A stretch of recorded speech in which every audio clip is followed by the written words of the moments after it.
பள்ளிக்கொண்டானில் இருக்க வராகி கோயிலுக்கு போயிருந்தேன். அந்த கோயிலில் நான் பண்ண ஒரு பூஜையானது எனக்கு மனசுக்கு ரொம்ப நிறைவாக இருந்தது. இந்த கோயிலோட தனிச்சிறப்பு என்னன்னு கேட்டால் நான் இதுதான் சொல்வேன். அப்படி என்ன பூஜை அப்படின்னு கேட்டிங்கன்னா, அந்த கோயிலே பார்த்திங்கன்னா விராலி மஞ்சள் விற்கிறாங்க.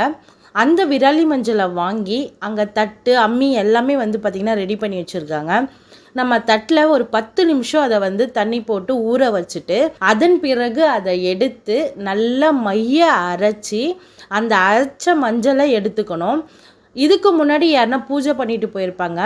அதை நம்ம என்ன பண்ணணும் அப்படின்னு பார்த்தீங்கன்னா, தண்ணி ஊற்றி அம்மனுக்கு அபிஷேகம் ஃபுல்லாக பண்ணிவிட்டு அதன் பிறகு நம்ம அரைச்ச மஞ்சளை நம்ம என்ன வேணும் அப்படின்னு சொல்லிட்டு கோயிலுக்கு போயிருக்கோமோ, அதாவது என்ன கஷ்டம் தீரணும், என்ன வேணும்னு நினச்சோமோ அதை மனசார நினச்சிக்கிட்டு அந்த வராகி அம்மன் மேலே அந்த மஞ்சளை ஃபுல்லாக பூசி அதன் பிறகு அர்ச்சனை காமிச்சு அந்த அம்மனை சுற்றி அந்த பூஜையை நிறைவு பண்ண பொழுது அந்த விஷயம் நடந்துச்சோ இல்லையோன்னு எனக்கு தெரியாது.